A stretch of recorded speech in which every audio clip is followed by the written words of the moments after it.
नमस्कार। Doctor Amit academy के platform पर आप सभी का स्वागत है।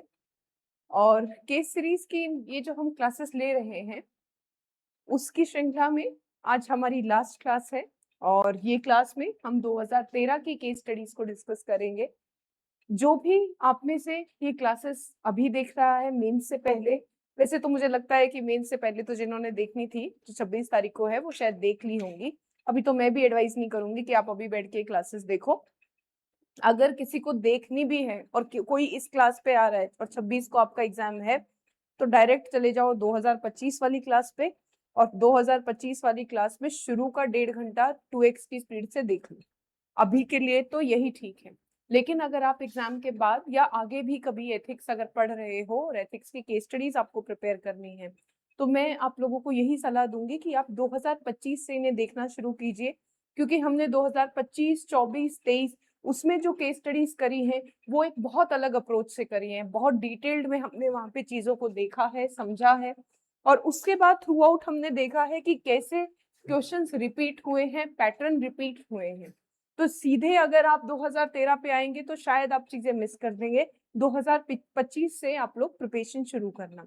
जो भी है हमारी केस स्टडी किसकी जो सीरीज रही है, इसका मेन ऑब्जेक्टिव ये रहा है कि आप लोगों को चाहे किस भी तरीके के केस हो, चाहे कुछ भी आ जाए, आपको उन केसेस को अप्रोच करना है। आपकी जो प्रेजेंट नॉलेज है, बहुत ज्यादा इधर उधर भागने के बजाय जो प्रेजेंट नॉलेज है प्लस जो आप एथिक्स में पढ़ रहे हो, Meta ethics, okay, theoretical portion, उसे आप यहाँ अप्लाई कर सको। आप लोगों की एक एनालिटिकल अप्रोच डेवलप हो सके। तो अगर आप 2025 से इन्हें करना शुरू करें अभी या बाद में जब आप एथिक्स पढ़ते हैं अपने नेक्स्ट ईयर के मेंस के लिए या आप यूपीएससी के लिए अगर प्रिपेयर कर रहे हैं तो आप वहां से इन्हें शुरू कीजिएगा ताकि आप लोगों का होलिस्टिक अप्रोच डेवलप होना शुरू हो। और हर एक केस स्टडी में हर केस से पहले आपको वीडियो को पॉज करना है, केस को पहले खुद से पढ़ना है, उसके बाद फिर यहाँ पे जो डिस्कशन हो रही है उसे देखना है। वो बहुत जरूरी है, ये आपकी बहुत हेल्प करेगी चीज। तो चलिए इसी के साथ ही शुरू करते हैं हमारी आज की पहली केस स्टडी के साथ।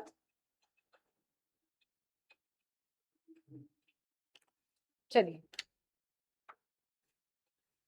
तो जो ये केस स्टडी है ये है आरटीआई एक्ट और पीआईयू के बारे में, सूचना के अधिनियम के बारे में है, अधिकार के बारे में।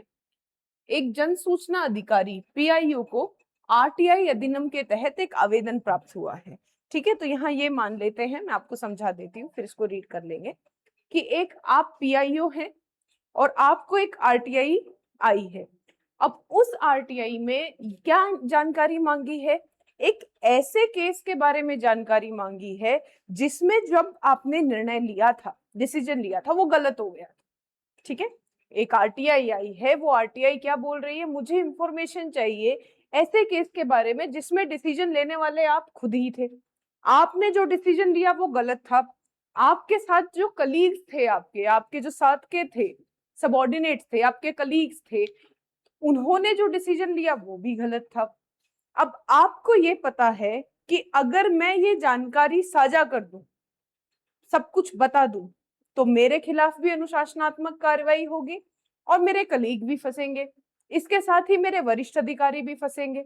पहली चीज, अगर मैं ये जानकारी साझा ना करूं तो क्या ये पीआईओ के तहत मेरे जो कर्तव्य है, जो दायित्व है, उनका उल्लंघन हो जाएगा? उनका उल्लंघन है, आरटीआई एक्ट है, उसके तहत आप उस आरटीआई एक्ट का उल्लंघन कर रहे हैं। तो आपके पीआईओ की होने की जिम्मेदारी एक तरफ और आपका समय स्वयं का संरक्षण एक तरफ, उसी से ही ये केस स्टडी निकल रही है। ठीक है, इतनी सी केस स्टडी है।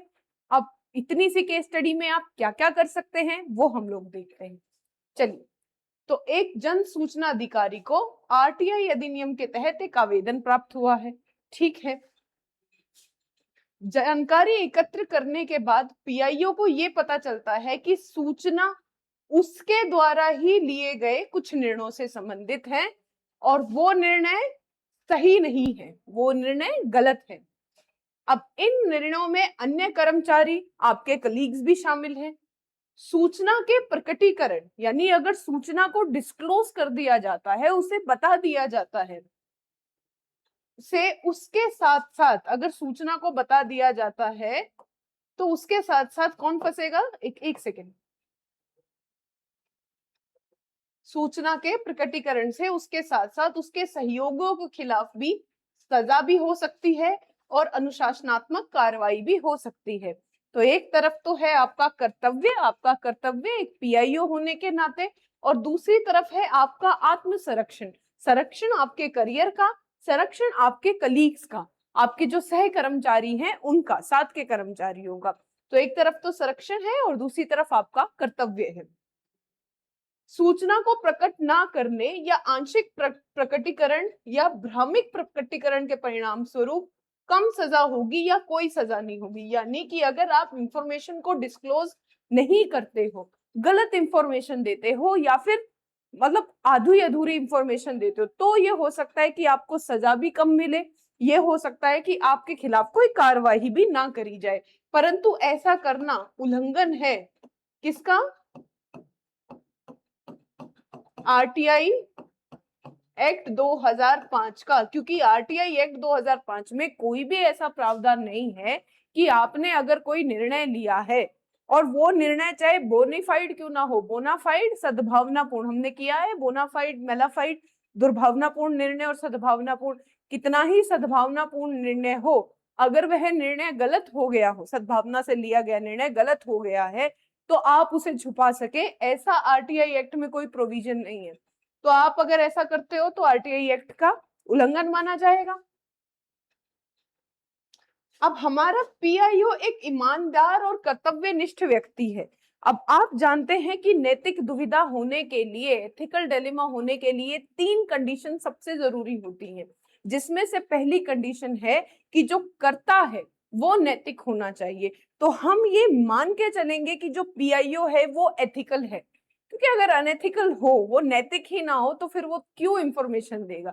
तो कोई डिलेमा ही नहीं है, वो तो आराम से सब मतलब कि भाई नहीं नहीं कोई कार्रवाई नहीं होनी चाहिए, मैं तो कुछ नहीं बता रहा। लेकिन यहाँ पे क्योंकि वो एक ईमानदार और कर्तव्यनिष्ठ व्यक्ति है, तो उसको अब प्रॉब्लम हो रही है।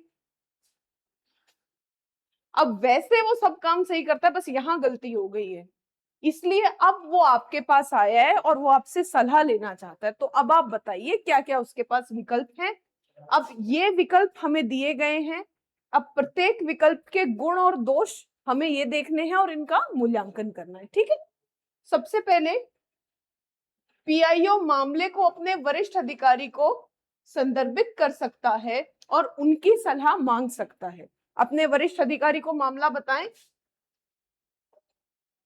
और उनसे सलाह ले, और जो भी वो सलाह दे उसके अनुसार सख्ती से कार्य करें, ठीक।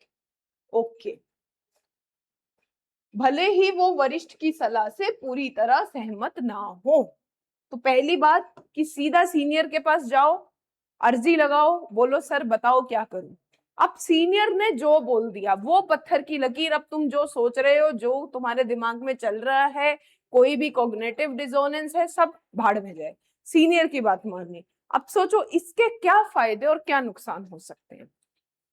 पहले देखते हैं फायदा क्या हो सकता है। सबसे मेन बात, अगर आपने ऐसा किया है तो सबसे पहला फायदा तो ये होगा कि आप पदानुक्रम या फिर पद सोपान, हायरार्की, ठीक है, आप अपनी हायरार्की के प्रति, पद सोपान के प्रति जो है वो निष्ठा दिखा रहे हैं, रिस्पेक्ट उसके प्रति आप दिखाएंगे, आप उसके प्रति सम्मान दर्शाएंगे। और यह ये भी दिखाता है कि संगठनात्मक प्रक्रियाओं का अनुपालन, यानी कि इंस्टीट्यूशंस के जो प्रोसीजर है, काम करने का जो तरीका है, जो तरीका बनाया गया है, जो कोड ऑफ कंडक्ट है, आप उसकी अनुपालना कर रहे हैं, ठीक है। तो पहला तो पद सोपान का जो सिद्धांत है वेबर का दिया हुआ, उसकी आप अनुपालना करेंगे। दूसरा, जो संस्था का प्रक्रिया है, जो आपके संगठन की प्रक्रिया है, इंस्टीट्यूशनल प्रोसीजर है, उसकी आप रिस्पेक्ट कर रहे हैं। और तीसरा क्या है कि फिर जो जिम्मेदारी होगी ना, मान लीजिए कि सीनियर ने सलाह दी कि भाई आपको डिस्क्लोज करना चाहिए और आप डिस्क्लोज कर दो, और जो भी फिर डिस्क्लोज करने के बाद जो भी एक्शन लिए जाए या कोई भी कार्रवाई हो, तो उसकी जिम्मेदारी एक साझी जिम्मेदारी बनेगी। ठीक है, तो ये तो गुण है। अब इसके दोष क्या हो सकते हैं? मान लीजिए वरिष्ठ अधिकारी जो है, उन्हें लगा कि अगर फंसेंगे तो मैं भी फंसूंगा, और उनके लिए हो सकता है इंटीग्रिटी से बड़ा हो प्रिजर्वेशन, सत्य निष्ठा से बड़ा हो उनके लिए स्वयं का संरक्षण। और वो आपसे कहें, उन्हें तब उनकी जानकारी में आ गया है, वो आपसे कह देंगे कि आप कोई भी जानकारी साझा नहीं करेंगे, या केवल उतनी जानकारी साझा करेंगे जिससे किसी भी तरह की कोई अनुशासनात्मक कार्यवाही या कोई दंड देने वाला कार्य नहीं हो। तो अब आप उनकी जो भी उनका आज्ञा है उससे प्रतिबद्ध है, आपको वो करना पड़ेगा। अब आपने ऐसा कर दिया, पर आपको तो रात को नींद नहीं आई, क्योंकि जो उन्होंने आपको सलाह दी है वो गलत है, वो आपकी कर्तव्य विमुखता की तरफ लेके जाएगी। और उस सलाह की अगर आप अनुपालना करते हैं तो आरटीआई एक्ट 2005 के तहत आप जानकारी अगर छुपाते हैं, अगर ऐसा कहा गया, तो ऐसा करना इलीगल है। और अगर गलती से भविष्य में आपके इस कृत्य की जानकारी सीआईसी, चीफ इंफॉर्मेशन कमिश्नर के पास जाती है, तो वो आप पे 25,000 तक का जुर्माना भी लगा सकते हैं और कार्रवाई भी करी जा सकती है। ठीक है, जानबूझ के बहुत ज्यादा इंफॉर्मेशन ओवरलोड मैं यहाँ नहीं कर रही हूँ, उतनी ही चीजें मैं बता रही हूँ जितनी आपके एग्जाम पर्सपेक्टिव से सही है। अदरवाइज हम आरटीआई एक्ट को पूरा लेक्चर डिस्कस कर सकते हैं बहुत आराम से। चलिए, तो दोष यही है कि ये बिल्कुल एथिकल हो ये जरूरी नहीं है, और ट्रांसपेरेंसी और ऑनेस्टी, इससे आपको कॉम्प्रोमाइज करना पड़ सकता है। दूसरा विकल्प, मैं तो जानता ही नहीं हूं आप कौन, एग्जिट कर जाओ, चप्पलें हाथ में लो और दौड़ जाओ, यानी छुट्टी पे चले जाओ, घूमने चले जाओ, मैं जानता नहीं हूं, मुझे पता नहीं है क्या हुआ है। तो आप छुट्टी पर जाइए और आवेदन को दूसरे पीआईओ को स्थानांतरित करिए कि तुम्हें जो करना है करो, सच बताना है बताओ, मैं इस बला से बच के जा रहा हूं। थोड़े टाइम के लिए इसके गुण क्या है, थोड़े टाइम के लिए हो सकता है आपको रिलीफ मिले, पर लेकिन वही है ना कि बिल्ली के डर से अगर कबूतर आंख बंद कर ले, तो इसका मतलब ये तो नहीं कि बिल्ली हमला नहीं करेगी। यहाँ पर समझने के लिए हैं ये चीजें। यहाँ पर इस बात का मतलब ये है कि अगर उस वक्त पे आप किसी और पीआईओ पे ये जिम्मेदारी डाल देते हैं, तो पहली बात तो फिर प्रश्न तो वही आएगा कि जानकारी साझा करी जाए या नहीं करी जाए। जानकारी साझा करी जाती है तो भी कार्रवाई होती है, और जानकारी साझा नहीं करी जाती है तो जो सूचना का अधिकार उस व्यक्ति के पास है जो आरटीआई एक्ट ने दिया है, उसका उल्लंघन होता है। तो गुण क्या है कि आपके ऊपर मतलब कि प्रत्यक्ष संलिप्तता, यानी कि आप डायरेक्ट इन्वॉल्वमेंट आपकी नहीं है, आप डायरेक्टली इन्वॉल्व नहीं है, तो इसलिए हो सकता है कि आप पे डिसिप्लिनरी एक्शन, अनुशासनात्मक कार्रवाई ना करी जाए, और जिम्मेदारी हो सकता है दूसरे अधिकारी पे चली जाए अगर वो गलत जानकारी देता है, कैमोफ्लॉज करता है। ठीक है, लेकिन दोष क्या है, ये टाल मटोल दिखा रहा है, उसके बाद ये आपकी कर्तव्य विमुखता दिखा रहा है, फिर आप चले जाएंगे छुट्टी पर सो नहीं पाएंगे, क्योंकि आप जानते हैं कि आपने अपनी जो ड्यूटी है उसके प्रति ईमानदारी नहीं दिखाई है। तो ये संज्ञानात्मक को संगति, कॉग्निटिव डिसोनेंस, वो उसकी तरफ वो दिखाता है। फिर गांधी जी का ट्रस्टीशिप सिद्धांत, यहाँ पे ट्रस्टीशिप सिद्धांत हम कैसे यूज कर सकते हैं? ट्रस्टीशिप सिद्धांत की गांधी जी ने जो बोला था पूंजीपतियों के लिए कि आप संसाधनों के ट्रस्टी हैं, आप लेबर जो मजदूर हैं उनके ट्रस्टी हैं, रिसोर्सेज के आप ट्रस्टी हैं, उनका ख्याल रखना आपकी जिम्मेदारी है। इसी तरीके से एक जो सिविल सर्वेंट होता है उसकी ये नैतिक जिम्मेदारी बनती है कि जो लोग हैं, जो उसकी संस्था है, उनके हितों की वो रक्षा करे, वो उनके ट्रस्टी के रूप में कार्य करे। तो ये इसका भी उल्लंघन है। अगला, परिणामों को तोलना और जानकारी के साथ समझौता करने वाले तरीके से उत्तर देना, माने कि खाली ये देखना कि ठीक है 1 2 3 4 5 ये हमारे पास इंफॉर्मेशन है, अगर 2 फैक्ट बता दिए तो कितनी सजा मिलेगी, 1 फैक्ट बता दिया तो कितनी मिलेगी, केवल उतने ही फैक्ट्स और उतनी ही इंफॉर्मेशन आप साझा करेंगे जितनी इंफॉर्मेशन साझा करने से आपके ऊपर कोई केस नहीं होगा।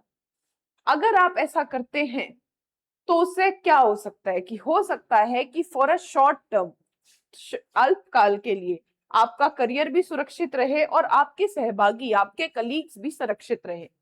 और मतलब ये है कि एक आत्म संरक्षण और ईमानदारी के बीच संतुलन बन जाए।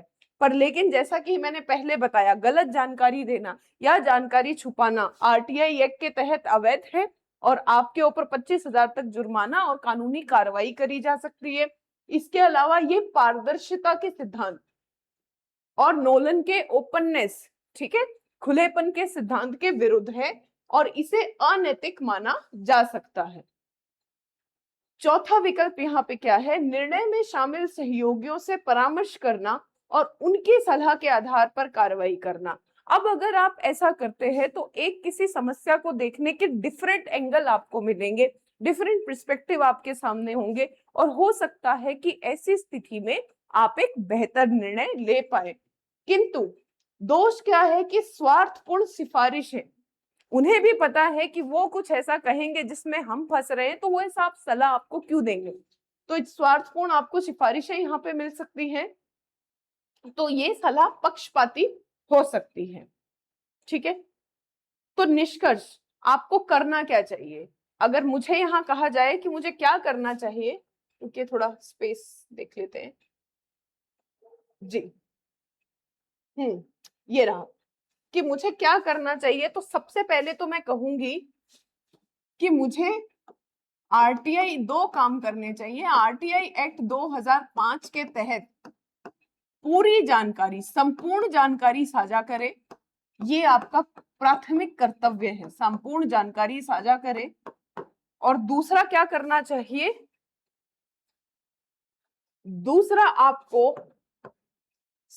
कहते हैं ना सक्रिय समाधान, प्रोएक्टिव रेटिफिकेशन। इसका अर्थ ये है कि आप खुद ही अपने एचओडी को, जो आपके हेड ऑफ डिपार्टमेंट हैं, उन्हें लिखित में दें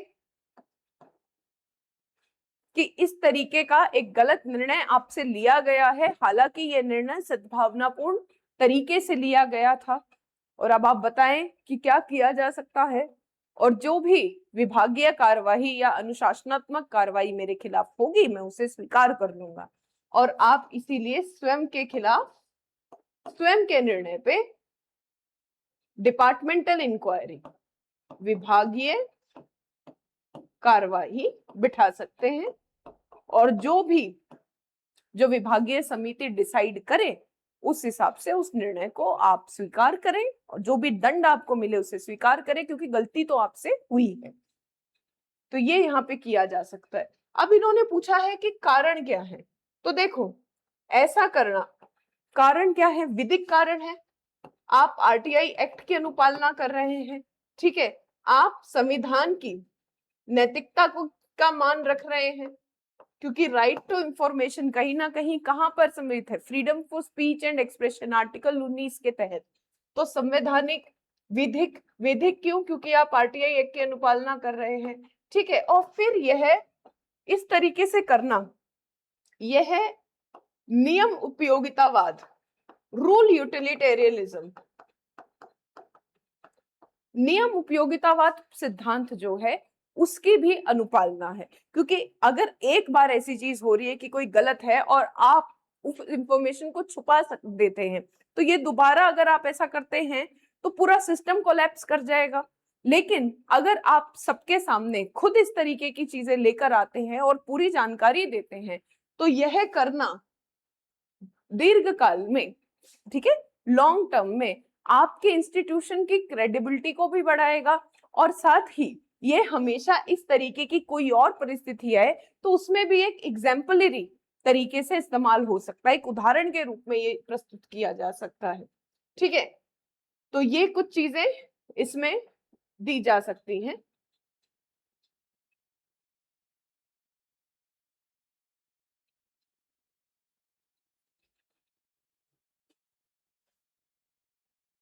ईमानदारी, पारदर्शिता और जवाबदेही को आप प्राथमिकता देते हैं, ये भी एक आपका एक इसमें मुख्य कारण आ जाता है।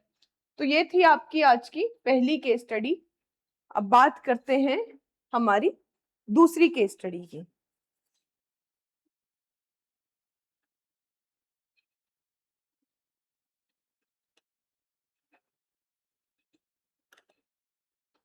चलिए, आप एक नगर निगम के निर्माण सेल में अधिशासी अभियंता, ठीक है, एग्जीक्यूटिव इंजीनियर हैं आप, और वर्तमान में फ्लाईओवर का निर्माण कर रहे हैं। ठीक है, आप अधिशासी अभियंता हैं, फ्लाईओवर का निर्माण कर रहे हैं। आपके अधीन 2 कनिष्ठ अभियंता यानी 2 जेई आपके अंदर हैं, और आपके ऊपर है चीफ इंजीनियर, मुख्य अभियंता। ठीक है, अब जैसे जैसे निर्माण का काम पूरा हो रहा है, आप बार बार ये दो जूनियर इंजीनियर्स हैं, इनसे रिपोर्ट मांगते रहते हैं कि काम किस तरीके से चल रहा है।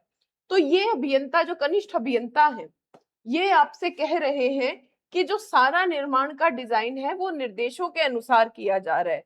लेकिन एक बार आप औचक निरीक्षण करते हैं, और औचक निरीक्षण में आप क्या पाते हैं कि कुछ गंभीर विचलन या डेविएशंस किए जा रहे हैं डिजाइन में फ्लाईओवर के, और आपको लगता है कि ये विचलन या ये डेविएशन से फ्लाईओवर की जो सुरक्षा है उसमें कमी आ जाएगी और लोगों की जान माल को खतरा हो सकता है। ठीक है, तो फ्लाईओवर की सुरक्षा प्रभावित करने की संभावना रखते हैं। अगर ये डेविएशंस को, इन प्रॉब्लम्स को ठीक करना है तो काफी मात्रा में ध्वस्तीकरण और पुनः कार्य की आवश्यकता होगी। इससे ठेकेदार को भी नुकसान है और काम पूरा करने में देरी होगी। तो आपके पास एक जो नैतिक दुविधा ये है, गति बनाम गुणवत्ता। आप कार्य को, जिस गति से कार्य चल रहा है उस गति से चलने दे, ठीक है, या फिर आप कार्य की गुणवत्ता की तरफ देखें। इसका मतलब ये है कि फ्लाईओवर की गुणवत्ता, फ्लाईओवर कितनी सेफ्टी या सुरक्षा प्रोवाइड करता है उसकी तरफ आप देखते हैं, या फिर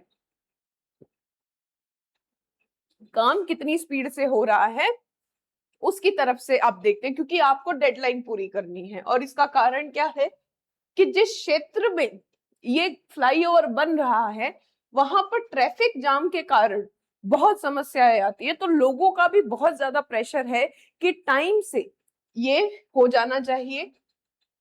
अब जब आप चीफ इंजीनियर को बताते हैं तो वो बोलता है कि ये कोई बहुत बड़ी चीज नहीं है और इसे नजरअंदाज किया जा सकता है। अब यहाँ देखिए 2 चीजें हैं। एक तो आप ये कह सकते हो कि ठीक है, चीफ इंजीनियर है, आपसे सीनियर है, अगर उन्होंने कहा है कि बहुत बड़ी चीजें नहीं है तो शायद नजरअंदाज किया जा सके। आप ये मान सकते हैं कि जो ये पर्सन है ये आपसे ज्यादा एक्सपीरियंस्ड है, इसे तजुर्बा ज्यादा है, तो इसमें इंटीग्रिटी और ऑब्जेक्टिविटी, इसके अलावा प्रूडेंस, विवेक, ठीक है, सत्यनिष्ठा, और इसके अलावा वस्तुनिष्ठा, ऑब्जेक्टिविटी, ये सब चीजें आपसे ज्यादा होंगी। तो एक आपके पास विकल्प ये है कि आप उनकी बात मान लेते हैं। लेकिन यहाँ समस्या क्या हो रही है कि आपको ये लग रहा है कि नहीं, ये मुद्दा गंभीर है। ठीक है, आपको ये लग रहा है कि मुद्दा बहुत गंभीर है, आप पूरी तरीके से श्योर हैं, तो यहां पर दुविधा आ जाती है। ठीक है, तो तब दुविधा क्या आ जा रही है कि आप अपनी सीनियर की बात माने या जो आपको लग रहा है आप उसके साथ जाएंगे। क्योंकि अब अभियंता ने तो ये कह दिया है कि काम समय पे पूरा किया जाना चाहिए और तेजी से किया जाना चाहिए, पर आपको लग रहा है कि गंभीर समस्या है और सार्वजनिक, पब्लिक सिक्योरिटी, सार्वजनिक सुरक्षा को प्रभावित कर सकता है, और इसीलिए इसको ऐसे ही मैटर को अनरिजॉल्व या अनसुलझा नहीं छोड़ा जा सकता। तो अब आपके पास क्या क्या विकल्प हैं, अब हमें हर विकल्प के गुण और दोष देखने हैं और अंत में कारण बताते हुए बताना है कि कौन सी कार्रवाई सही है। तो विकल्प हमें ये दे रखे हैं, हमें हर विकल्प का गुण और दोष बताना है। तो सबसे पहले अगर यहाँ पे बात करी जाए तो सबसे महत्वपूर्ण जो नैतिक मुद्दा है वो क्या है, गति बनाम गुणवत्ता का, या हम कह सकते हैं गति बनाम जन सुरक्षा का, या हम कह सकते हैं और कौन सा नैतिक मुद्दा है यहाँ पे, हायरार्की, पद सोपान, जिसमें बोला है बनाम जन सुरक्षा। ठीक है, इस तरीके से हम नैतिक मुद्दों की बात यहाँ पे कर सकते हैं। तो जो विकल्पों का मूल्यांकन होगा वो किस आधार पे होना चाहिए, ईमानदारी, जवाबदेही, सार्वजनिक सुरक्षा और व्यवसायिक जिम्मेदारी के सिद्धांतों के आधार पे। आप लोगों को थोड़ा थोड़ा ध्यान आ रहा होगा कि ऐसी सेम केस स्टडी हम लोग पहले कर चुके हैं। मैंने आप लोगों को बिहार के 7 पुल एक साथ गिरने का उदाहरण वहां पे दिया था, अंधेरी में ब्रिज कोलैप्स की भी हम लोगों ने बात की थी। अगर किसी तरीके से ऐसी कोई दुर्घटना हो जाती है तो बीएनएस 2023 की धारा मत याद कीजिए, बीएनएस 2023 के तहत आप पे आपराधिक कार्यवाही करी जा सकती है। और इसका कारण है, इतने हमें लॉज की धाराएं और ये सब ऑलरेडी मेंस के लिए इतनी चीजें हैं, इतना आपको नहीं जाना है। तो सबसे पहले मुख्य अभियंता की सलाह का पालन करना और आगे बढ़ना।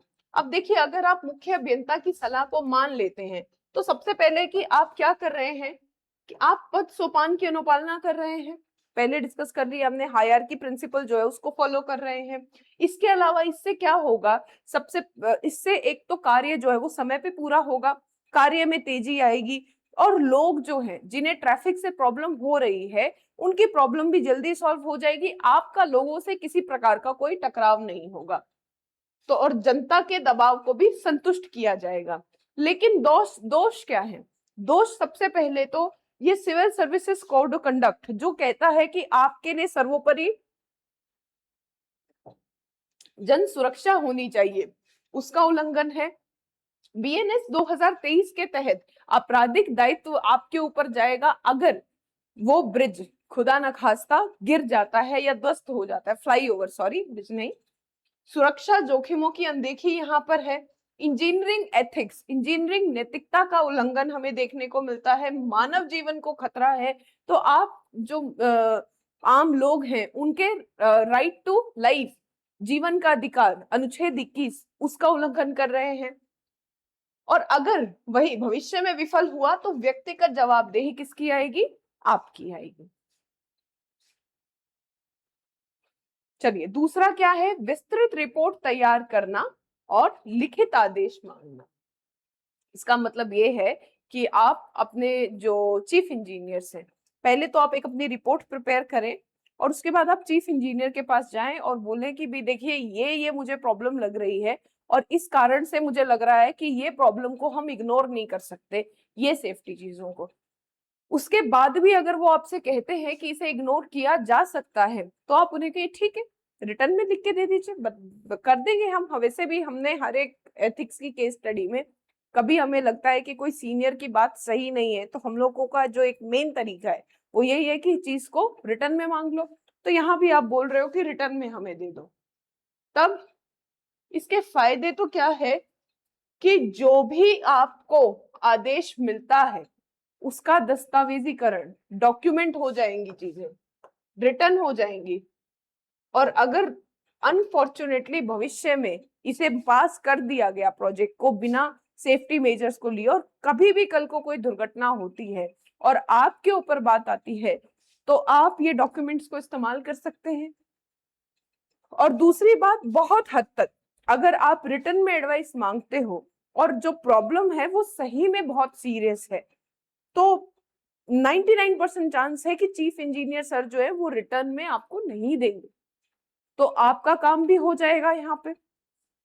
तो मामले का दस्तावेजीकरण होगा और जिम्मेदारी को आप कानूनी रूप से, आप लीगल तरीके से ट्रांसफर कर रहे हो और ट्रांसपेरेंसी भी मिलेगी।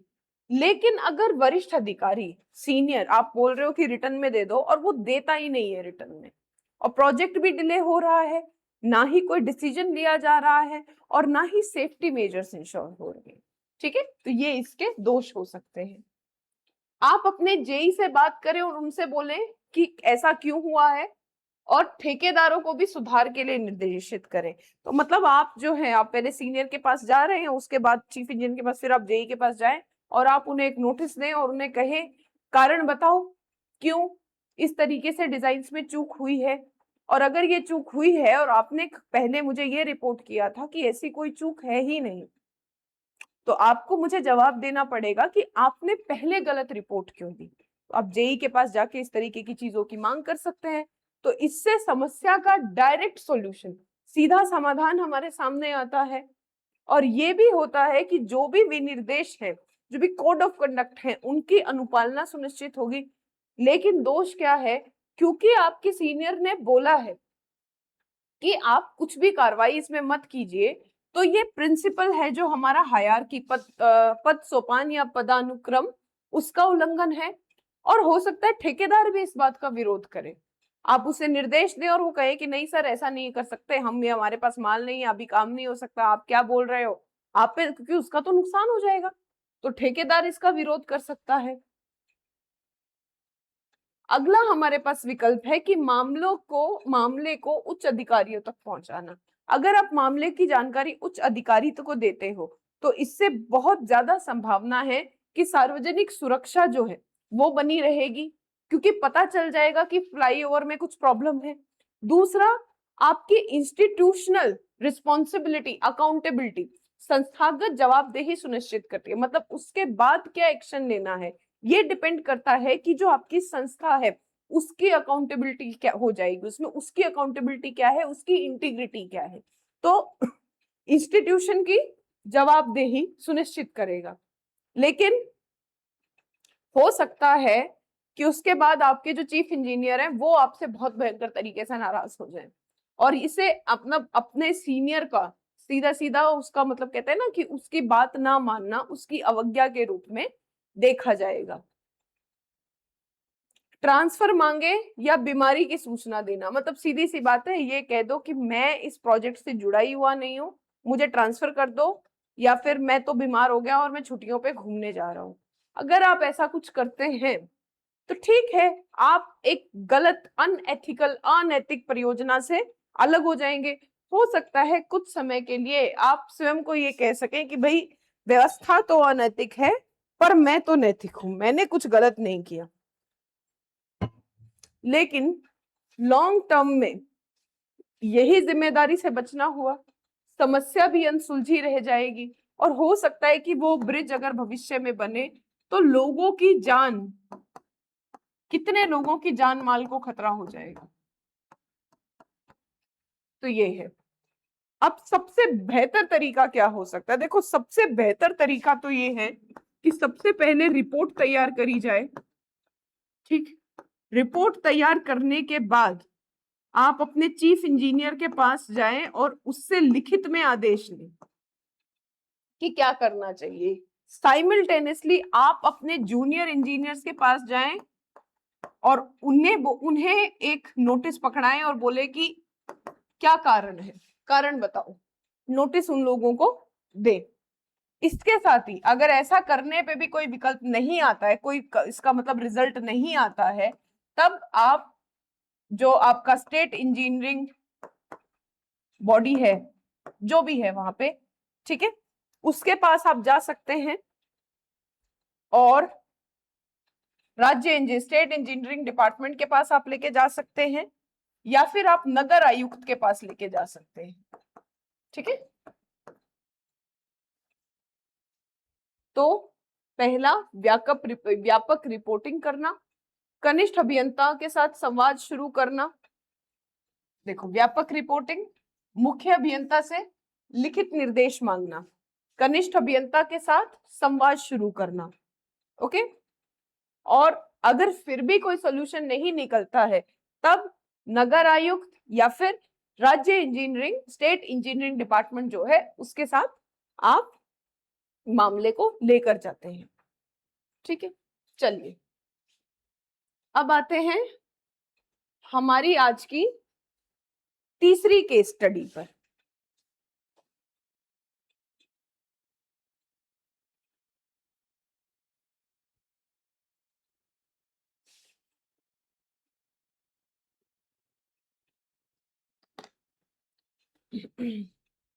तो तमिलनाडु का, अब देखिए ये केस स्टडी कराने से पहले मैं आप लोगों को एक केस के बारे में बताना चाहूंगी, एमसी मेहता केस 1996। देखो हमने पहले भी एक एमसी मेहता केस देखा है, ये MC Mehta case versus state of Tamil Nadu है और वो एमसी मेहता केस वर्सेस शायद यूनियन ऑफ इंडिया था, पर वो ये वाला केस नहीं है। देखो एमसी मेहता एक इन्वायरमेंट एक्टिविस्ट हैं, इंडिया में इनका बहुत बड़ा नाम है और ये चाइल्ड लेबर के लिए, ये इन्वायरमेंट के लिए अलग अलग टाइम पे अलग अलग केस करते रहते हैं, तो उसको डायरेक्टली एमसी मेहता केस बोल देते हैं। पर ये 1996 का केस है। हमने जो केस देखा था एक एमसी मेहता केस, वो एमसी मेहता केस में ये था कि जो वनों की भूमि है उसे गैर वन के लिए उपयोग में नहीं लाया जा सकता। और जो स्टेट है वो ऑनर नहीं, वो ट्रस्टी है, जो भी स्टेट के नेचुरल रिसोर्सेस है उसका। एक उसमें एक ये जजमेंट थी, ठीक है।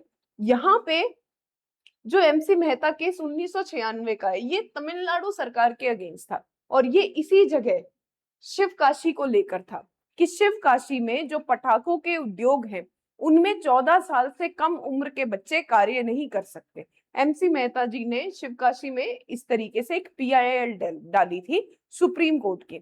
अब सुप्रीम कोर्ट ने जो इसमें निर्णय लिया था वो बड़ा ऐतिहासिक था, ये आप लोगों को बताना बड़ा जरूरी है।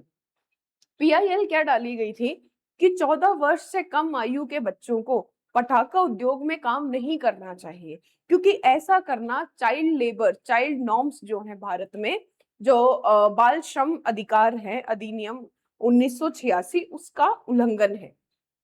देखिए, जो ये फैक्ट्रीज होती हैं जहां पटाखे बनते हैं, अलग अलग तरीके के केमिकल्स यूज होते हैं, बारूद यूज होता है। और अब शायद ये घटनाएं थोड़ी कम हो गई हैं, पर एक टाइम था कि न्यूज़पेपर के कहीं ना किसी कोने में किसी बारूद की फैक्ट्री में आग लग गई। मतलब कई बार होता है कि वो पटाखे बारूद बांधते बांधते गलती से वो बच्चे की सांसों में भी जाते हैं, आंखों में जलन करते हैं। कोई अगर वहां पे किसी प्रकार का एक्सीडेंट हो जाए, कुछ बच्चे अपनी आंखें खो देते हैं। बहुत ही दयनीय इनकी, कहते हैं ना, कंडीशंस होती है जिसमें ये लोग काम करते हैं। अंधेरा कमरा, छुपा के करना होता है इनको। तो जब एमसी मेहता जी ने ये सब समस्याएं देखी, और फिर जो ये पटाखे बनते हैं, आप ये भी तो देखो ना, जब ये पटाखे बनते हैं और ये चलाए जाते हैं तो इससे पर्यावरण को क्या मिलता है। मतलब आप ऐसी चीज बना रहे हो जिसका कोई फायदा भी नहीं है, और जिससे बनवा रहे हो आप उनकी भी जिंदगी तबाह कर रहे हो। तो इसलिए एमसी मेहता जी ने 1996 में ये केस किया था। तो 14 वर्ष से कम आयु के जो बच्चे हैं शिवकाशी में, उन्हें पटाखा उद्योग में नहीं लगाया जाएगा, ऐसा उन्होंने पीआईएल डाली थी। अब इस पीआईएल के टाइम पे सुप्रीम कोर्ट ने एक बड़ा ऐतिहासिक निर्णय लिया, और ये ऐतिहासिक निर्णय उन्होंने क्या लिया, उन्होंने सिर्फ ना केवल ये बोला कि प्रतिबंध लगाया जाए, बल्कि उन्होंने पुनर्वास की बात करी। तो प्रतिबंध से हटकर पुनर्वास की तरफ सुप्रीम कोर्ट गई है इस केस में, ठीक है। प्रतिबंध यानी चाइल्ड लेबर पे पहले तो प्रोबिशन चलाते थे कि नहीं करना है, अब इन्होंने रिहेबिलिटेशन की बात करी। इसमें 4 मुख्य बातें करी गई थी, बहुत ब्रीफली मैं बता रही हूँ आपको ये केस, कि जो भी इंडस्ट्री या फैक्ट्री इस तरीके से बच्चों से काम करवाएगी, उस पर 20,000, 1996 का केस है, टाइमलाइन आप याद रखिएगा, उस पर 20,000 का जुर्माना लगाया जाएगा, ठीक है। और दूसरी क्या बात कही गई थी कि जो राज्य है, स्टेट है, तो उस वक्त तमिलनाडु स्टेट, उसे ये दिशा निर्देश दिए गए थे कि ऐसे परिवार जिनके बच्चे इस तरह फैक्ट्री में लगे हुए हैं, उनके किसी ना किसी व्यक्ति को आपको रोजगार देना चाहिए, ताकि कल को मजबूरी में फिर से वो बच्चों को काम करने के लिए ना भेज दें। तीसरी जो चीज करी गई थी कि जो फैक्ट्री है उनमें 14 से ऊपर भी जो काम कर रहे हैं, तो इनके कार्यस्थल की स्थितियों में सुधार लाने की आवश्यकता है। और चौथी चीज, अनिवार्य शिक्षा, एक ब्रिज प्रोग्राम, जो ये बच्चे हैं जो इनको यहाँ से रिहेबिलिटेट किया गया है, इनका पुनर्वास किया गया है, उनको अनिवार्य रूप से शिक्षा प्रदान कर देनी चाहिए, ठीक है। क्योंकि एमसी मेहता केस में क्या बोला गया था कि 14 वर्ष से कम आयु के बच्चे नहीं, और ये इनके एक और मैं यहाँ पे बात आपको बताना चाहूंगी कि ऐसा करना इस केस में क्या कहा गया था, किसका उल्लंघन है, आर्टिकल 24, ठीक है, आर्टिकल 24 का उल्लंघन है।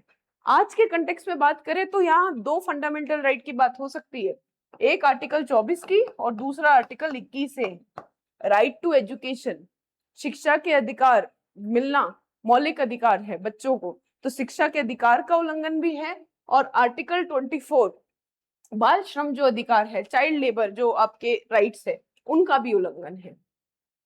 अब इसके साथ ही अब इस कंटेक्स्ट में अब इस केस को पढ़ते हैं, शिवकाशी के केस को, ठीक है। चलिए, तो तमिलनाडु का शिवकाशी पटाखों और माचिसों के निर्माण के लिए जाना जाता है, ठीक है। शिवकाशी में पटाखे और माचिसों का निर्माण किया जाता है। और ये जो पटाखा उद्योग है ये स्थानीय अर्थव्यवस्था पर को मतलब बढ़ावा दे रहे हैं। तो जो स्थानीय अर्थव्यवस्था लगभग पूरी इन पर निर्भर है। तो यानी एक तरफ है आपके पास इकोनॉमिक एथिक्स, आर्थिक नीति शास्त्र, क्योंकि इससे इस एरिया में ठोस आर्थिक विकास हुआ है, यानी ऐसा आर्थिक विकास टेंजिबल, वैसे यूपीएससी की भी हिंदी ट्रांसलेशन सच में ठोस आर्थिक विकास का यहाँ मतलब है कि जो विजिबल चेंजेस हैं वो आए हैं और लोगों का लिविंग स्टैंडर्ड बढ़ा है। अब अगर पटाखा उद्योगों की बात करी जाए तो आईएलओ में ये बोला गया है कि इस तरीके के खतरनाक डेंजरस जो इंडस्ट्रीज है उसमें अगर कोई बच्चे काम करते हैं तो वो बच्चों की एज कितनी होनी चाहिए, 18 वर्ष। लेकिन भारत में ये आयु कितनी है, भारत में ये आयु है 14 वर्ष। अब कोई भी पटाखों का जो औद्योगिक इकाई है वो या तो रजिस्टर्ड पंजीकृत होती है या नॉन रजिस्टर्ड गैर पंजीकृत होती है। तो एक तीसरी जो इकाई है, अब इनको लेके देखो, पंजीकृत और गैर पंजीकृत, इन्हें लेके तो जो भी नॉर्म्स हैं, क्या रूल्स हैं, वो बिल्कुल क्लियर है। लेकिन एक तीसरी इकाई भी होती है और ये होती है हाउस होल्ड बेस्ड यूनिट, यानी कि घरेलू आधारित कार्य। तो पंजीकृत गैर पंजीकृत के लिए मानदंड स्पष्ट हैं, पर घरेलू आधारित कार्य शामिल नहीं है। तो यानी कि हमें कानून में क्या दिख रहा है, एक लूप होल दिख रहा है जिसका शायद दुरुपयोग ये फैक्ट्रीज और इन फैक्ट्री के मालिक कर रहे हैं। तो घरेलू आधारित कार्य का अर्थ है कि माता पिता रिश्तेदारों की देखरेख में काम करने वाले बच्चे। तो एक तरफ तो हमारे पास है क्या, बाल अधिकार, ठीक है, चाइल्ड राइट, और दूसरी तरफ हमारे पास इकोनॉमिक एथिक्स यानी कि लाभ। तो एक तरफ लाभ है और दूसरी तरफ बच्चों का अधिकार है, यानी कि एक तरफ हमारे पास इकोनॉमिक एथिक्स है, दूसरी तरफ हमारे पास सोशल एथिक्स है। तो बाल श्रम मानदंडों से बचने के लिए कई इकाइयां खुद को घरेलू आधारित कार्य करने के रूप में प्रदर्शित करती हैं, लेकिन बाहर से बच्चे रखती हैं काम करने के लिए, ठीक है। अब कारण क्या है, क्योंकि इससे लागत, कॉस्ट कम होती है, लाभ अधिक होता है। तो वही economic ethics versus social ethics. अब एक विजिट के दौरान आपको इकाई के चारों ओर एक मतलब मालिक लेके जाता है जिसमें 14 वर्ष से कम उम्र के लगभग 10 से 15 बच्चे हैं। तो ये आपको अपनी इकाई ऐसे बताता है कि हाउस होल्ड बेस्ड वर्क है और ये जो सभी बच्चे हैं ये घरेलू आधारित इकाई है और ये सभी उसके रिश्तेदार हैं। अब जब बच्चे ये बात सुनते हैं तो मुस्कुराने लगते हैं, तो यानी आपको समझ में आ जाता है कि जो पर्सन है ये झूठ बोल रहा है, और झूठ बोल रहा है तो ये वॉयलेट कर रहा है, कानूनी उल्लंघन कर रहा है, जानबूझकर गलत जानकारी दे रहा है, ठीक है, जानबूझकर गुमराह कर रहा है। और अगर इस तरीके की चीजें हो रही हैं तो ये भी दर्शाता है कि कहीं ना कहीं जो रेगुलेटरी बॉडीज हैं, ठीक है, वो फेल हुई हैं, वो सही से अपना काम नहीं कर पा रही हैं।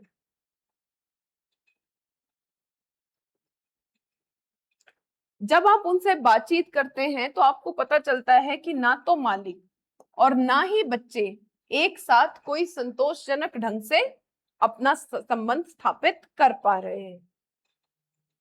चलिए,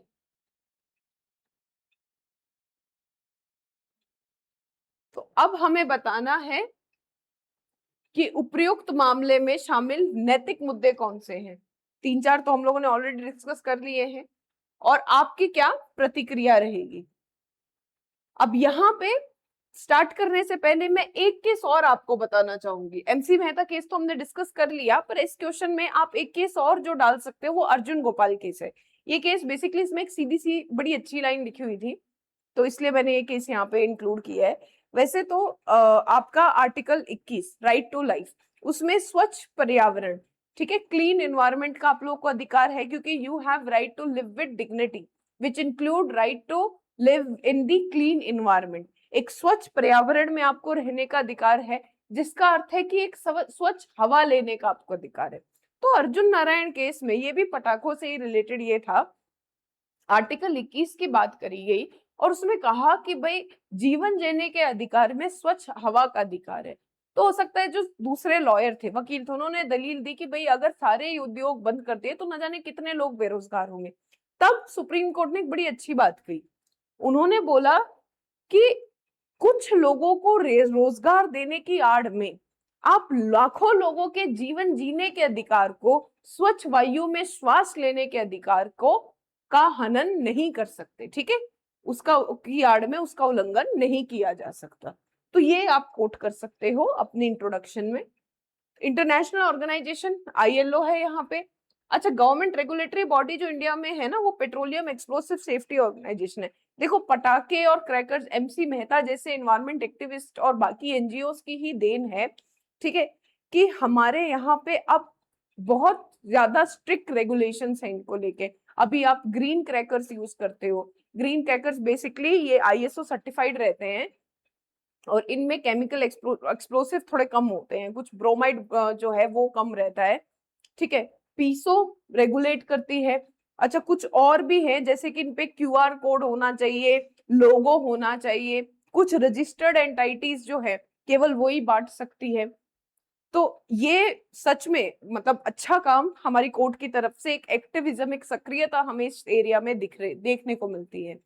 लोकल कम्युनिटी, क्योंकि उनकी अर्थव्यवस्था इस पे रिलेटेड है। कंज्यूमर, वो जो पटाखे चलाते हैं, बच्चे जो वहां पे काम करते हैं, और owner of fire cracker unit, उद्योगपति, क्योंकि उनके भी लाभ का सवाल है।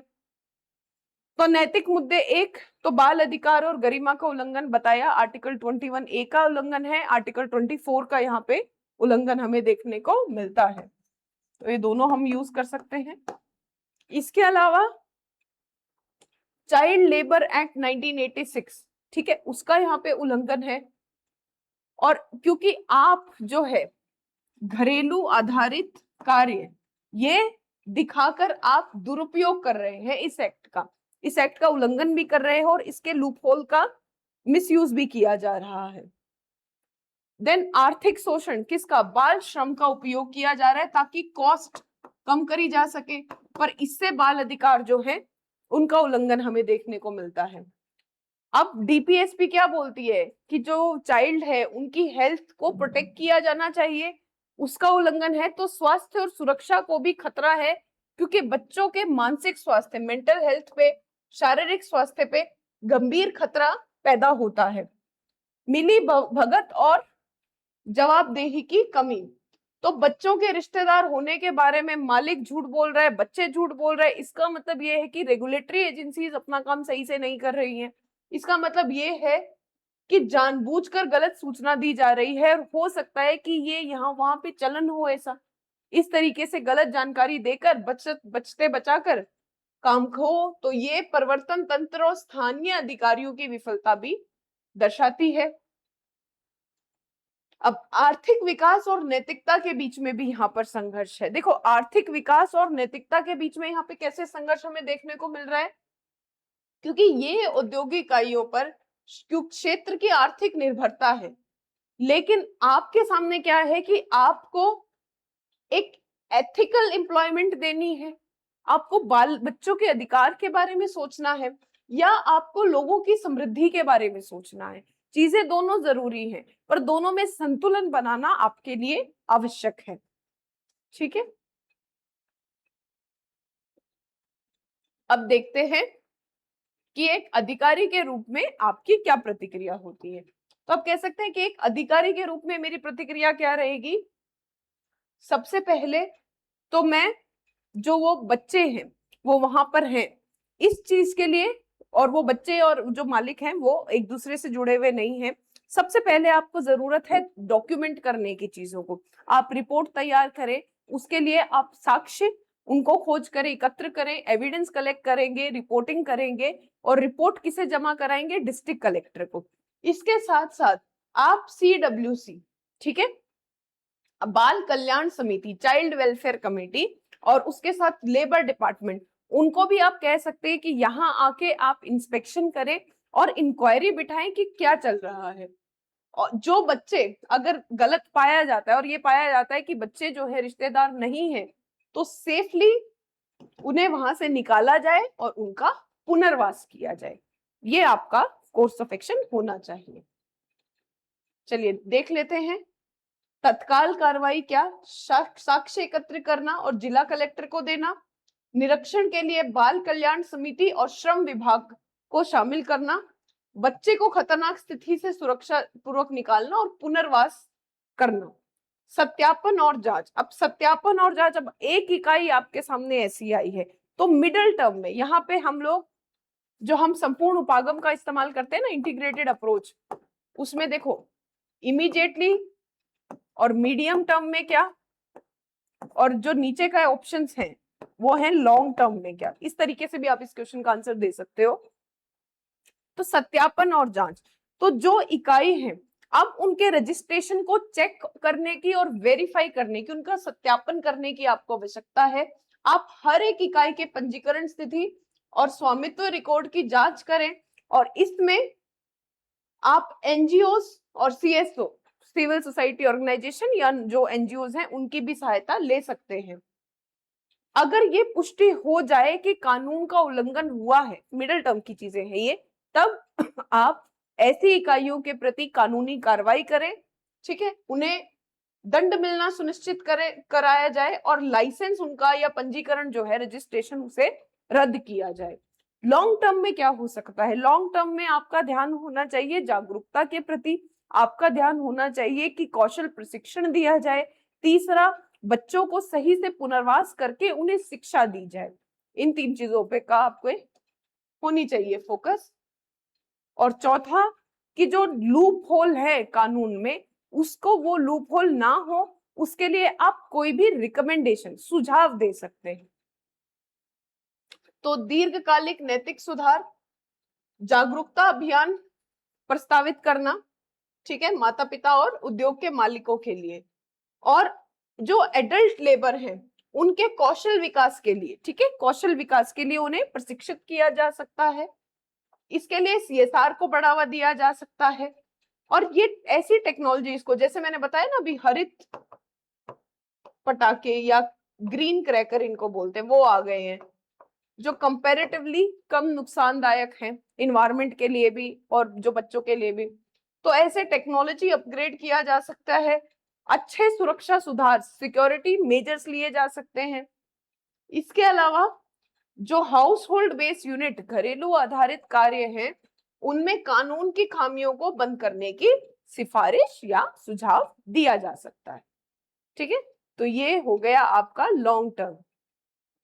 चलिए अब आते हैं हमारी आज की चौथी केस स्टडी पे।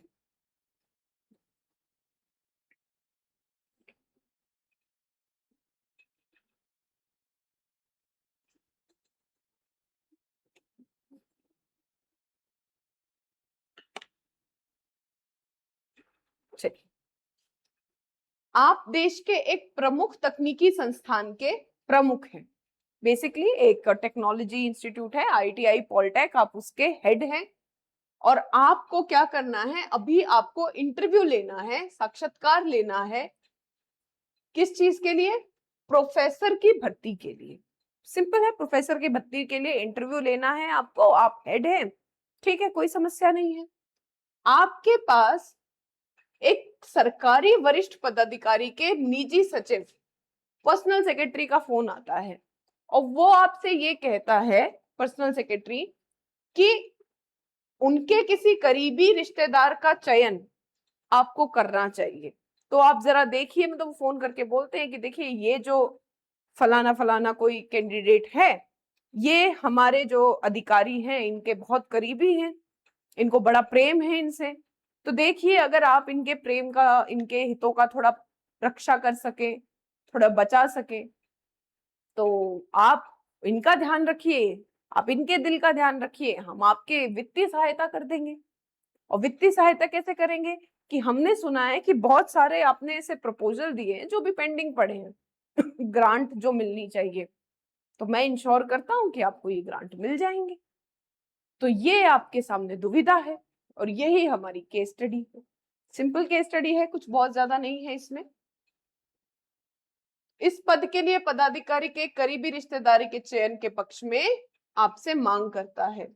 और वो कहता है कि तो टेक्नोलॉजी अपग्रेड करने के लिए धन का अनुदान आपने मांगा था वो आपको दे दिया जाएगा। यहाँ पे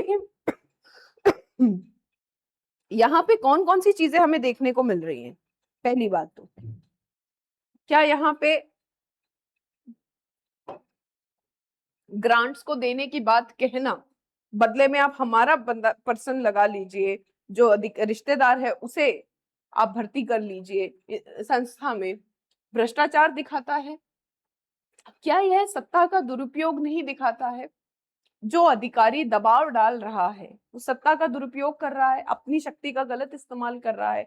और अगर आप हेड होने के नाते उस दबाव के आगे झुक जाते हैं तो आपका भी अपने पद की गरिमा के साथ उसकी पद की गरिमा की आप अवहेलना कर रहे हैं और अपनी सत्ता का दुरुपयोग कर रहे हैं। ये नेपोटिज्म या भाई भतीजावाद को दर्शाता है। Loss of integrity, justice and fair opportunity. यहाँ पे अगर आप दबाव में आ जाते हैं तो क्या यह आपकी संस्था की इंटेग्रिटी, सत्यनिष्ठा पे सवाल नहीं उठाएगा? क्या राहुल का न्याय का सिद्धांत जो ये कहता है कि भेदभाव केवल तभी होना चाहिए जब उस भेदभाव से किसी कमजोर की सहायता हो रही हो, नहीं तो सबको बराबर के मौके मिलना चाहिए, समता होनी चाहिए, तो उसका उल्लंघन है। और क्या ये बहुत सारे ऐसे जो कैंडिडेट वहां पे आए हैं इंटरव्यू देने के लिए, उनके साथ धोखा नहीं है, उनके साथ पक्षपात नहीं है, फेयर अपॉर्चुनिटी उनको नहीं मिल रही है? तो ये सब नैतिक मुद्दे हमें इस केस स्टडी में दिख रहे हैं। अब आपके पास क्या विकल्प है? अब एक विकल्प तो ये है कि आप उनकी बात मान लीजिए, दूसरा विकल्प ये है कि आप बात नहीं मानिए, एक विकल्प ये भी हो सकता है, मतलब एक तो विकल्प है कि आप उनकी बात मान लीजिए, दूसरी विकल्प ये है कि आप उनकी बात मत मानिए और साफ साफ उनको मना कर दीजिए। तीसरा विकल्प ये हो सकता है कि ठीक है, आपने उन्होंने बोला और आपने सुना, आपने हाँ बोली ना बोली, अब जैसे ही कैंडिडेट आता है आप इंटरव्यू करके देखते हो, अगर आपको लग रहा है कि मेरिट के बेस पे ये कैंडिडेट सही है तो आप उसे ले लें, और अगर आपको लग रहा है कि सही नहीं है तो फिर आप उसे अपने इंस्टीट्यूट में ना लें। और चौथा क्या हो सकता है कि आप मना कर दें, और अगर आप पे ज्यादा दबाव डाला जाए तो आप रिटर्न में इसकी शिकायत कर सकते हैं। ठीक है, तो सबसे पहले तो है अनुरोध को स्वीकार करना और रिश्तेदार का चयन सुनिश्चित करना। तो इससे फायदा तो क्या होगा? आपके जो वित्त पोषण है, जो फाइनेंशियल ग्रांट्स आपको चाहिए अपने संस्था के लिए, उसे तत्काल अनुमोदन मिल जाएगा। लेकिन विपक्ष में क्या है, क्या ये बहुत ही घातक साबित नहीं होगा?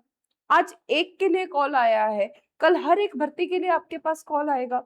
तो क्या एक गलत और बहुत ही खतरनाक, घोर, कहते हैं ना अपराधी वाला चलन ये नहीं दर्शाएगा?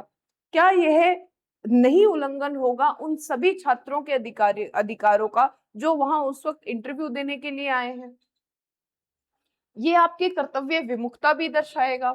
और प्रिवेंशन ऑफ, क्योंकि आपने किसी चीज के बदले में रिश्वत, एक तरीके की रिश्वत ही है ये कि हम आपको अनुदान दे देंगे, उसके बदले में किया है, तो आप प्रिवेंशन ऑफ भ्रष्टाचार अधिनियम 1988, प्रिवेंशन ऑफ करप्शन एक्ट 1988, उसका उल्लंघन करेंगे।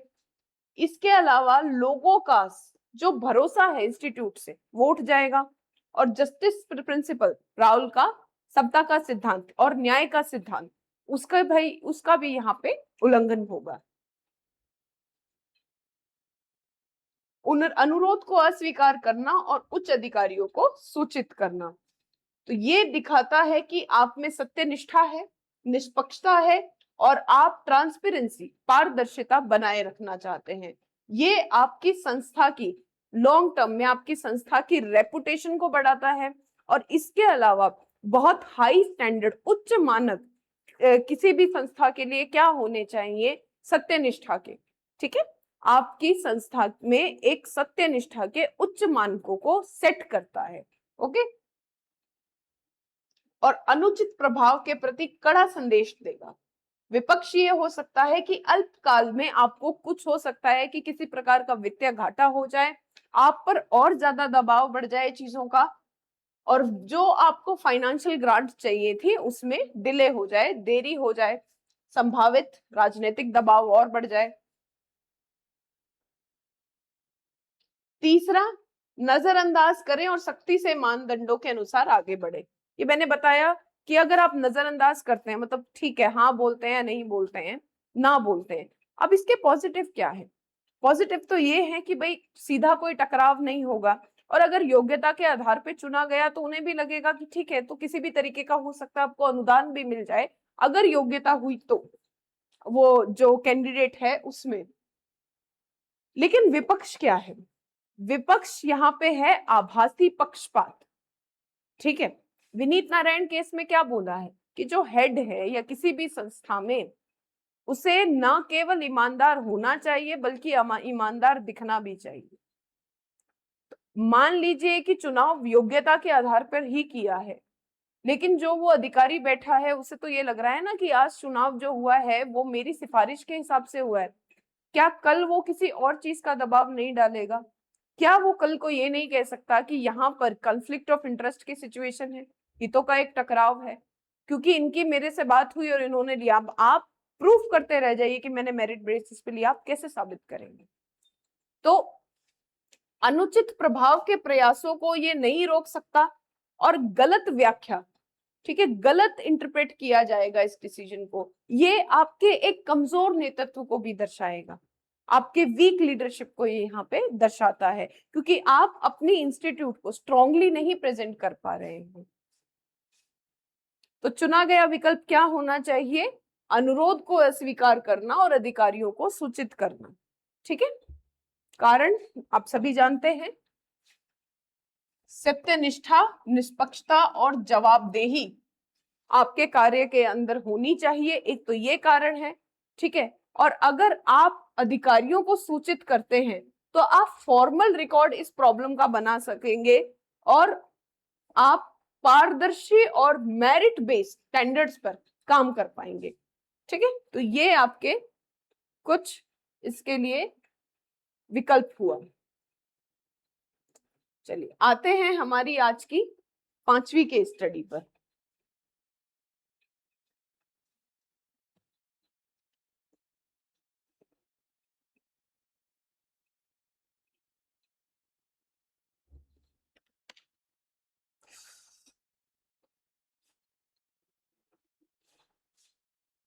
आप वित्त मंत्रालय में एक वरिष्ठ अधिकारी के रूप में कार्यरत हैं, और क्योंकि आप वित्त मंत्रालय में हैं तो कुछ गोपनीय जानकारी और महत्वपूर्ण जानकारियां हैं जिन तक आपकी पहुंच है। अब अगर ये जानकारी किसी बिल्डर को मिल जाती है तो उसे बहुत फायदा होता है। तो आपके जो इमीडिएट तत्कालीन बॉस हैं, आपके जो सीनियर हैं, उनके कोई जान पहचान के बिल्डर हैं जिसने सरकार के लिए बहुत सारे कार्य करे हैं, तो आपके जो तत्काल वरिष्ठ अधिकारी हैं वो ये चाहते हैं कि आप उन्हें सारी जानकारी दे दीजिए। तो यहाँ पे हमारे सामने केस क्या है? एक तो गोपनीयता, ऑफिशियल सीक्रेसी एक्ट, प्रशासकीय गोपनीय अधिनियम 1923 जो कहता है कि सरकार की जानकारी को साझा नहीं करना है, और दूसरा क्या है? आपके वरिष्ठ का, आपके सीनियर का आदेश, यानी कि पद सोपान का सिद्धांत, जो कहता है कि आपको अपने वरिष्ठ के आदेश की अनुपालना करनी चाहिए। तब आपके पास क्या विकल्प है? एक विकल्प तो अनुपालना कीजिए, दूसरा विकल्प अनुपालना नहीं कीजिए। दबाव अगर कायम रहता है तो आंतरिक चैनल के माध्यम से आप विसल ब्लोइंग के तहत कंप्लेन कर सकते हैं। बिल्कुल सिंपल है, बहुत आराम से हो रहे हैं। तो प्रत्येक विकल्प का मूल्यांकन करें और बताएं कि आप कौन सा विकल्प चुनेंगे। तो देखिए यहाँ पे क्या है, गोपनीयता का बनाम पद सोपान, ये मैंने ऑलरेडी आपको बता दिया है। तो पहला विकल्प कि आप बिल्डर के साथ जानकारी साझा करते हो, अगर ऐसा करते हो तो आपके वरिष्ठ अधिकारी की कृपा आपको मिलेगी, और हो सकता है कि जो बिल्डर है वो भी आप पे मेहरबान रहे और आपकी आगे चल के सहायता करे। विपक्ष क्या है कि आप ऑफिशियल सीक्रेसी एक्ट 1923 इसका उल्लंघन कर रहे हैं, आप सिविल सर्विसेज कंडक्ट रूल और all India services conduct rule का उल्लंघन कर रहे हैं। ऐसा करने से करना इनसाइडर ट्रेडिंग माना जाता है, और इनसाइडर ट्रेडिंग आपको प्रिवेंशन ऑफ करप्शन एक्ट भ्रष्टाचार नियम के तहत आपको सजा हो सकती है, तो आप उसका उल्लंघन कर रहे हैं, आप सेवा नियमों का उल्लंघन कर रहे हैं। यह क्रोनी कैपिटलिज्म को, मतलब आप ये देखिए, सड़क भी आपकी, नक्शा भी आपका, जगह भी आपकी, और लोग भी आपके, जिसे पहले से पता है कि 2 साल बाद कहाँ सड़क बनने वाली है, तो वो तो पहले ही सारी जमीन ले लेगा। तो वो लोग जो खुद को स्मार्ट इन्वेस्टर बोलते हैं, या जिन्हें रियल स्टेट का काम करना है, क्या उनके साथ ये गलत नहीं है? उनको तो फेयर चांस नहीं मिला, तो क्या मैं ये कह सकती हूँ कि यहाँ पे रॉल्स का न्याय संगत या जस्टिस प्रिंसिपल, उसका भी उल्लंघन होता है? ठीक है, ये लोगों को जो सही चांस मिलना चाहिए उसका उल्लंघन है। तो फिर तो कुछ ही लोग हैं जो देश को बनाएंगे भी, देश को चलाएंगे भी, और देश के सारे संसाधनों पे अपना, कहते हैं ना, अधिकार, अपना हक जमा के भी बैठ जाएंगे। तो इनसाइडर ट्रेडिंग संस्थागत विश्वसनीयता को कम करता है, बिल्कुल।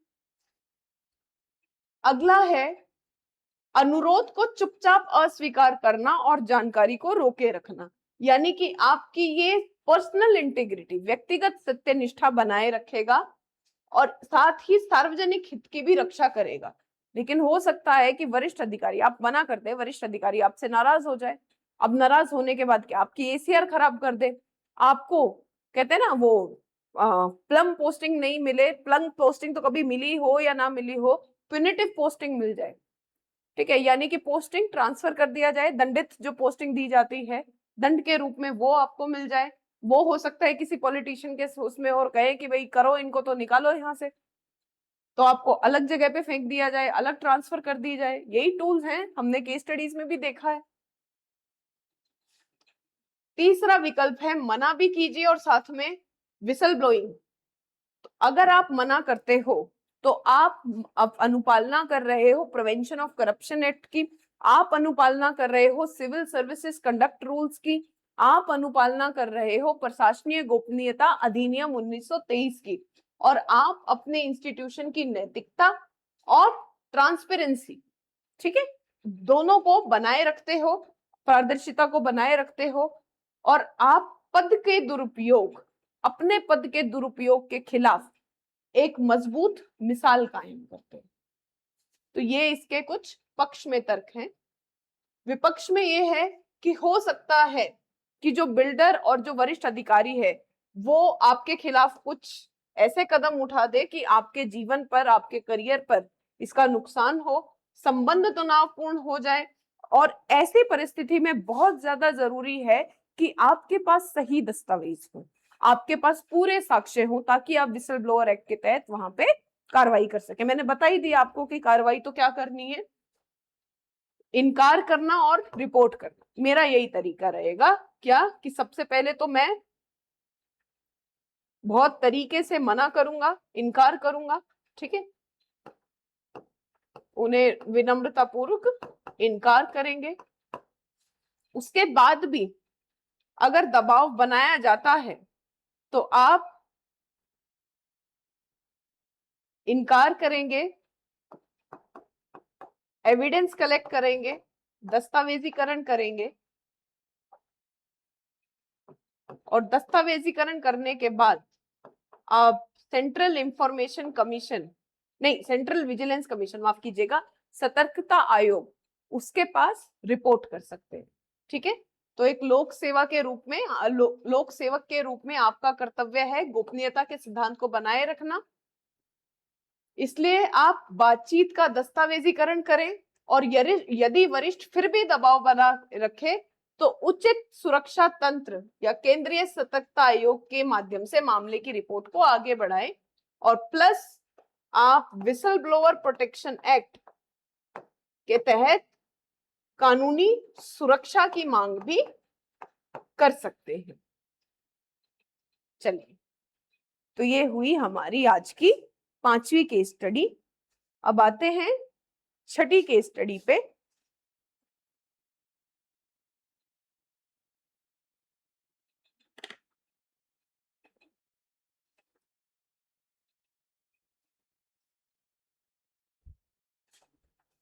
आप एक उभरती हुई इंफोटेक कंपनी में निदेशक हैं और आपके मतलब आप एग्जीक्यूटिव हैं वहां पे, और आपके यहाँ पे एक पर्सन काम करते हैं मिस्टर ए, जो बेहतरीन प्रदर्शन करने वाले कर्मचारी हैं और मार्केटिंग टीम का नेतृत्व करते हैं। तो मिस्टर ए के पास क्या है? मेरिट यानी कि योग्यता, पहली बात।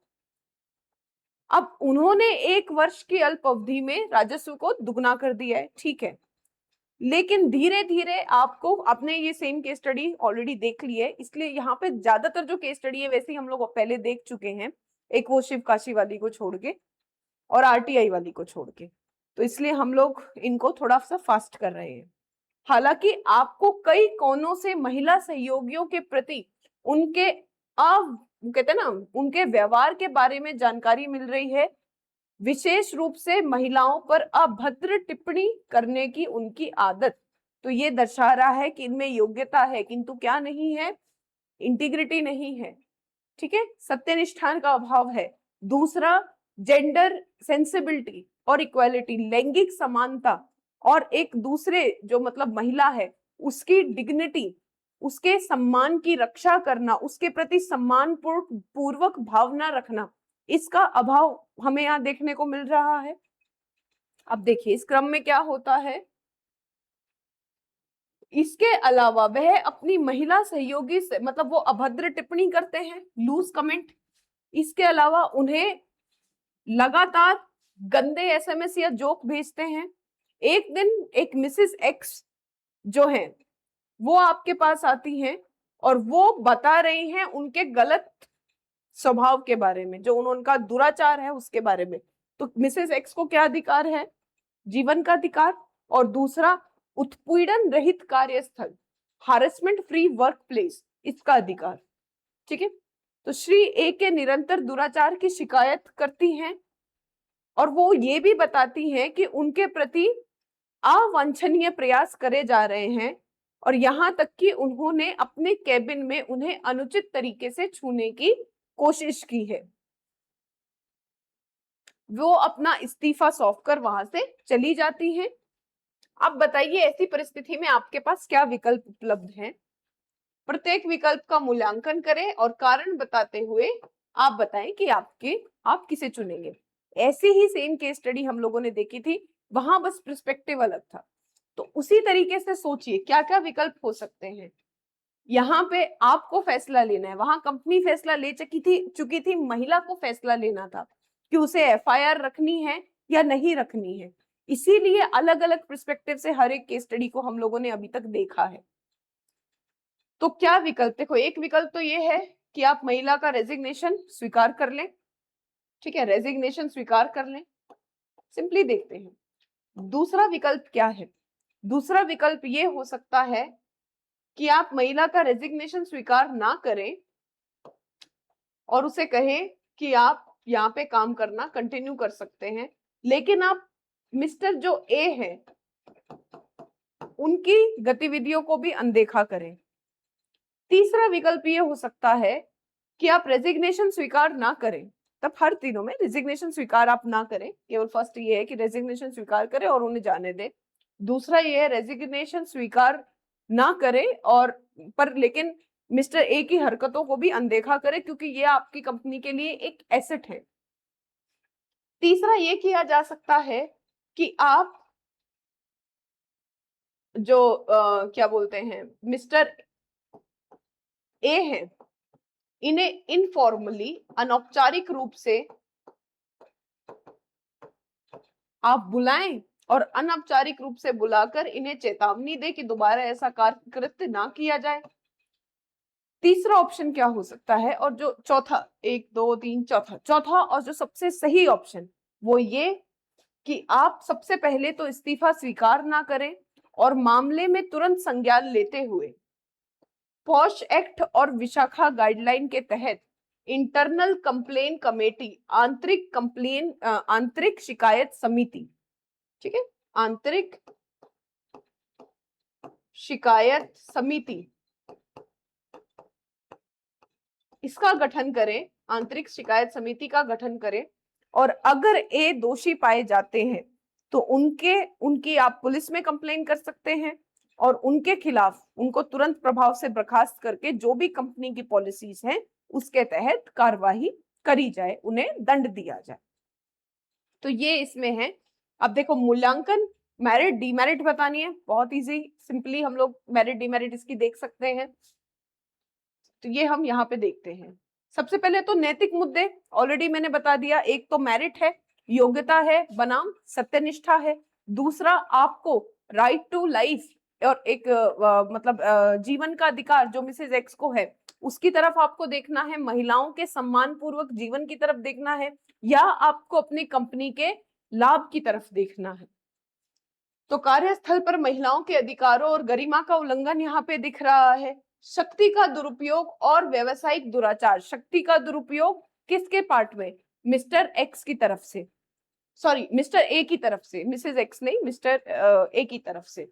संगठनात्मक सत्यनिष्ठा और सुरक्षित कार्य संस्कृति, आपका एक मतलब आप एक एग्जीक्यूटिव हैं और ये आपकी जिम्मेदारी बनती है, ये आपकी जिम्मेदारी बनती है कि आपको एक कार्यस्थल पर सुरक्षा अपने सभी कर्मचारियों को मुहैया करानी होगी और उनका ये अधिकार बनता है। तो यहाँ पे एक तरफ तो आपके कॉर्पोरेट एथिक्स हैं और दूसरी तरफ है लाभ या प्रॉफिट। और फिर हम जानते हैं sexual placement act, sexual harassment act work place, posh अधिनियम 2013, ठीक है, कार्यस्थल पर उत्पीड़न अधिनियम जो है उसके प्रति भी आपका दायित्व बनता है। पहला है शिकायत को नजरअंदाज करना और श्री ए को बनाए रखना। तो पक्ष में तो ये हो सकता है कि आपका जो उच्च राजस्व वृद्धि है वो बनी रहेगी किसी भी तरीके से, क्योंकि मार्केटिंग टीम नहीं टूटेगी, आपको कोई नया नहीं लेके आना पड़ेगा। तो जो प्रोजेक्ट जो परियोजनाएं अभी चल रही हैं वो परियोजनाएं ऐसे ही चलती रहेंगी। विपक्ष में ये उल्लंघन है किसका, आपकी संस्था की इंटीग्रिटी का, ठीक है, उस महिला के सम्मान का, ये उल्लंघन है जस्टिस सिद्धांत का, न्याय के सिद्धांत का, क्योंकि उसे न्याय नहीं मिल रहा है, उसका अधिकार है। कॉर्पोरेट एथिक्स का ये उल्लंघन है यहाँ पे। और ये दर्शाता है एक पुअर लीडरशिप, ये दिखाता है कि आप एक कमजोर नेतृत्व वाले व्यक्ति हैं, आपका नेतृत्व लीडरशिप स्ट्रॉन्ग नहीं है। औपचारिक कार्रवाई के बिना श्री ए को अनौपचारिक रूप से चेतावनी दे रहे हैं आप कि ठीक है आप दोबारा इस तरीके से नहीं करेंगे। तो इसका तो फायदा यही है कि टीम नहीं टूटेगी और पब्लिक डोमेन में मुद्दा नहीं आएगा, तो हो सकता है शॉर्ट टर्म के लिए कंपनी की रेपुटेशन बनी रहे। लेकिन विपक्ष में क्या होगा, विपक्ष में ये हो सकता है, एक तो ये दर्शा रहा है सेम कि आपकी लीडरशिप कमजोर है। क्या न्याय मिल रहा है, न्याय तो नहीं मिल रहा। जिस प्रपोर्शन में गुनाह किया गया है, एक कहते हैं ना कि एक स्त्री की गरिमा के साथ खिलवाड़ किया जा रहा है और आप उसे आके ये कह रहे हैं कि दोबारा ऐसी हरकत मत करना। तो जिस प्रपोर्शन में, जिस अनुपात में गुनाह किया गया है, क्राइम किया गया है, क्या उस अनुपात में ये दंड सही है? तो यहाँ पे क्या न्याय मिल रहा है? नहीं, ये न्याय संगत बिल्कुल नहीं है और अपर्याप्त निवारण है और प्रणालीगत समस्या की अनदेखी करता है। जो मतलब कि समस्या है मेन उसकी अनदेखी करता है। हो सकता है कि वो सीरियसली इस बात को ले ही ना, और ये भी हो सकता है कि वो ज्यादा परेशान करने लग जाए और महिलाओं को, और उनकी हिम्मत बढ़ जाए, क्योंकि उन्हें समझ में आ जाए कि मेरी कोई शिकायत भी करेगा तो भी कुछ नहीं होने वाला। बाकी के जो कर्मचारी है, जैसे मिसेज एक्स गई, वो भी छोड़कर जा सकती हैं।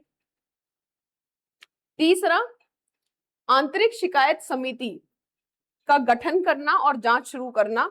तो पॉश अधिनियम के तहत आप एक अनिवार्य निष्पक्षता और उचित प्रक्रिया सुनिश्चित करेंगे। अगर आप ऐसा करते हैं तो कर्मचारी की गरिमा और कंपनी की लॉन्ग टर्म क्रेडिबिलिटी, दीर्घकालिक विश्वसनीयता को भी बना के रखेंगे।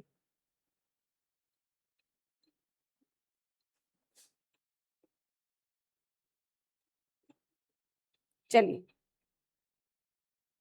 वो इस्तीफा स्वीकार करना ये मैंने बता दिया कैसे गलत है। चुना गया विकल्प तीसरा होना चाहिए, वही आईसीसी का गठन करना।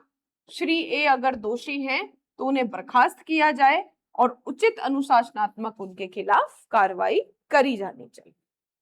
चलिए, तो ये थी हमारी आज की आखिरी केस स्टडीज।